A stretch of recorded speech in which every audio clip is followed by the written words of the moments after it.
twongeye kugusuhuza cyane tukwifuriza imigisha ishya n'ihirwe, tukwifuriza ibihe byiza udukurikiye, ukomeza no kureba ibiganiro ndetse n'inkuru zacu, wowe udahwema kumenya ngo mbese ni iki kiri kujya mbere, what's going on, ni iki gishyashya cyasohotse none dukurikirana umunsi ku munsi. Ni wowe inshuti yacu, ni wowe inshuti yacu rwose, kandi ni ukuri uzajye ukora share, kuko ndabizi neza nubwo uri kureba iyi video cyangwa se uri kuyumva wamaze gukora subscribe, ahubwo sharing ushishikarize n'inshuti zawe na bagenzi bawe kugira ngo nabo bagire icyo bakora kuri iyi channel yacu, bakora subscribe, bakora like, bakora share. Ibyo byose ni bifataniriza hamwe kutuzanira ibyiza hamwe muri rusange. Turajya tukugezaho ibiganiro n'inkuru zigiye zitandukanye, nawe uduhe subscribe, ariko subscribe bayikandaho rimwe, kuko iyo umuntu umwe akanze subscribe inshuro irenze imwe akora icyo bita unsubscribe. Subscribe yashyizeho bwa mbere abayivanyeho, ahubwo weho wamaze gukora subscribe, icyo ushobora gukora inshuro irenze imwe wakora share, kuko niyo ukoze like inshuro ebyiri, like ya mbere kuri video imwe, like ya mbere ivaho.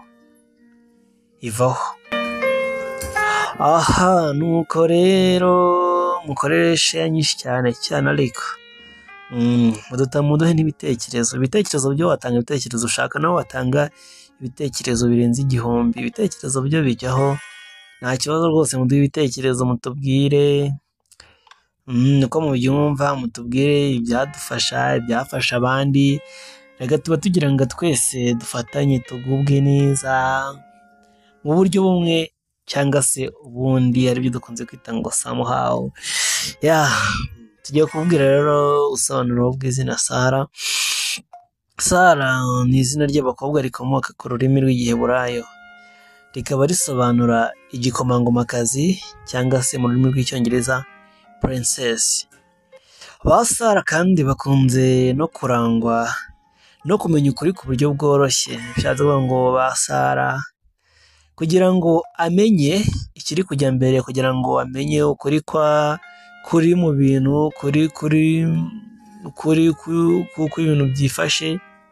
Sara umva, mushobora guca ikore, mugaca yahuye, mugaca Nyanza, mugaca hehe, ariko ndakubwiza ukuri yuko uyu Sara ashobora kubona ko mwebwe byabagoye pe, ariko we mu buryo bworoheje butanatinze mu gihe gitoya ukabona Sara kumenya ukuri kwihishe mu bintu, we akumenye nko gupipoka, mukaba mwavuga ati se Sara bigenjeje ati. Iyo ni impano imwe itunzwe n'abantu bitwa ba Sara. Kandi Sara uyu nguyu ni indahemuka mu mico no mu myitwarire. Sara uyu nguyu ashobora kukugezaho ikibazo cyakavuga ati yenda nyine bufasha muri ubu buryo bumeze bukenda, katuvuga mu buryo bw'amafaranga. Sara ukaba wamufasha, ariko agahora azirikana yuko wamufashije, ndetse hari n'uburyo ki mugomba kubiganiraho, ntaguhemukire pe, ntajya ahemuka. Niba yagusezeranije ngo duhure kuri iyi saha, Sara iyo atabonetse, iyo atari buboneke, araguhamagara akakumenyesha, cyangwa se akakwandikira akavuga ati simboneka, wihangane, kandi akabikumenyesha mbere yuko ufata umwanzuro wo kuba wagenda ngo ugere aho muhurira. Arakumenyesha akavuga ati rwose utaza kuvuga ngo naguhemukiye, kabikumenyesha mbere, ngize impamvu inunguye kandi dore ukuntu bimeze.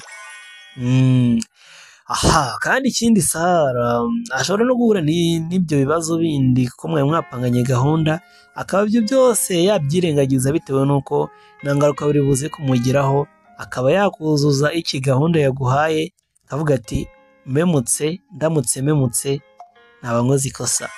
Kandi ikindi ba Sara bafata umwanya uhagije wo gutekereza mbere yo kugira icyo bakora. Sara rero Sara ni umuntu udahubukira ibintu pe.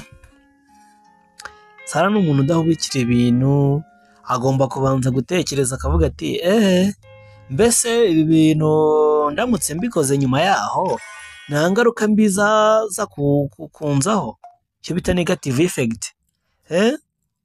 Ntabwo nshobora kubikora nanjye bikankoraho.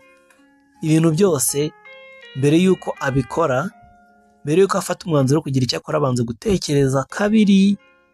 Ubundi akenshi cyane mu muco wa Kinyarwanda tuvuga ngo mbere yo kuvuga ujye ubanza uzunguza ururimi karindwi mu kanwa, byo kuvuga ati mbese iri jambo ngiye kuvuga riri kiriya, rirubaka nawe risenya, mbese iri jambo riramarira iki, riramarira iki, abandi bararyumva, rivuze mu gihe cya nyacyo, ari byo bashatse kuvuga byo gukaraga ururimi karindwi mu kanwa. Mbese ahangaha mu kuvuga Sara we atekereza kabiri, tukunze kubyita ngo ni think twice.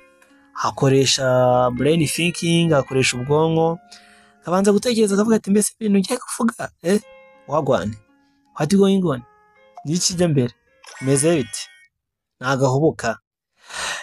Ikindi kintu kiranga abantu bitwa ba Sara kandi bamenyera vuba kandi bazi kubana neza. Sara ndakubwiza ukuri yuko mushobora kujyana mu mahugurwa rwose, ukabona Sara ibintu ari kubimetiriza neza vuba vuba, ukibaza se wagwane ibi ni ibiki, cyangwa ngewe wagira ngo hari amashuri natarutse.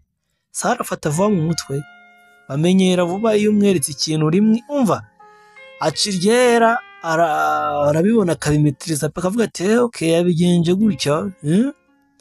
Birumvikana no kopera mu ishuri biriya Sara ashobora kuteraho akajisho rimwe agahita avuga ati okay, ubwo mbonye igisi yabanzaga ibindi byose by'inyuma byose ndahita mbibona ukuntu byestaye pe. Akabona akantu kamwe agahita avuga ati byari bimeze kuriya. Sara bazi ubwenge kandi bamenyera vuba. Umwereka ikintu rimwe ntabwo yongera kukigusubirisha, bakavuga ati hajya ngo byagenze bite. Bakunda kuba bazi ubwenge. Ikindi ba Sara kandi baba bazi kubana neza n'abandi cyangwa se na bagenzi babo, nk'uko twavuze hejuru ko badakunda guhemuka cyangwa se ari indahemuka mu mico no mu myitwarire. Bakunda kuba bafite ikinyabupfura kubana n'abandi. Sara umva kubana n'umuntu witwa Sara ari adaptable, flexible, ashobora kubana n'abantu bagiye batandukanye. Sara kugira ngo uzapfe kunanirwa kubana na Sara byakugora cyane, kuko Sara ni umuntu ubasha kwihanganira ndetse uzi no kwiyadaputa, uzi no kubana n'abandi neza kandi amahoro, akaba yamenya uburyo ki azagutwaramo bitewe n'uko uri. Aba Sara rero baba bafite impano idasanzwe. Ndetse nawe rwose turagusaba cyane tukwinginga nshuti yacu, kugira ngo mu biganiro byacu ngira ngo ntabwo bwa mbere dukurikiye, niba ari n'ubwa mbere ukande subscribe, share, like na comment. Kandi niba atari n'ubwa mbere ukore share na like, ariko like ikorera rimwe ko twabivuze nyine. Hanyuma watubwire mbese ibiganiro byacu byumva ute, cyangwa se nawe hari izina, hari icyose ushaka kutubaza wumva twagusobanuriraho. Umwanya ni uwawe. Tunagushimira cyane gukomeza kudukurikira rwose. Nukuri uri inshuti yacu rwose, uri inshuti yacu. Tukwibutsa neza yuko yari Silas Maker Rwanda Group igutegurira ibiganiro ndetse n'inkuru ikanabikugezaho. Tunagushishikariza kugira ngo ujye ukanda subscribe, ukande kukazogera kugira ngo updates zose zacu zizajye zikugeraho ku gihe. Uvuga ati uhita ubona ngo hari agashyashya kaje, hari akabaye uploaded, reka ndebe uko bimeze, kugira ngo nawe amakuru agishyushye nyine atari ivumbi, utazajya ubyumva byavuye ahandi ukavuga ati ngo numvise hariya bavuga ngo hariya baravuga ngo hahandi baravuga ngo hahandi ngo hariya ngo hepfo ngo ruguru gute. Ahubwo nawe uzajya wivanira amakuru ku isoko ku gihe nta n'umwe yagutanze. Turagushimiye rero, amahoro y'Imana nabane nawe.